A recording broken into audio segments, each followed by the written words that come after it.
qua sada kay yaugeng ko unboxing qua sada from Nongweibung kay yaugeng gì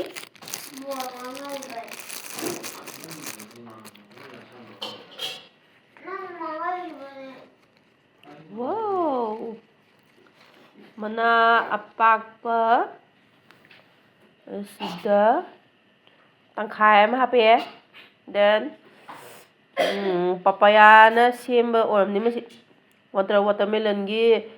white part tu na kai ngata chini daga hapa ga semba do ai sum food processing chalu wei khar khang bai haija buni ko dadi kwa apa ba khara hape UV white color khara hape dadi kai ngo UV akaba ma yaw re di UV akaba di fried coconut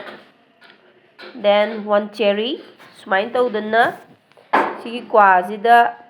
lupa 40 pi mana sini ko hawe mayam ju Nongweibung dagi dum taste tawi yani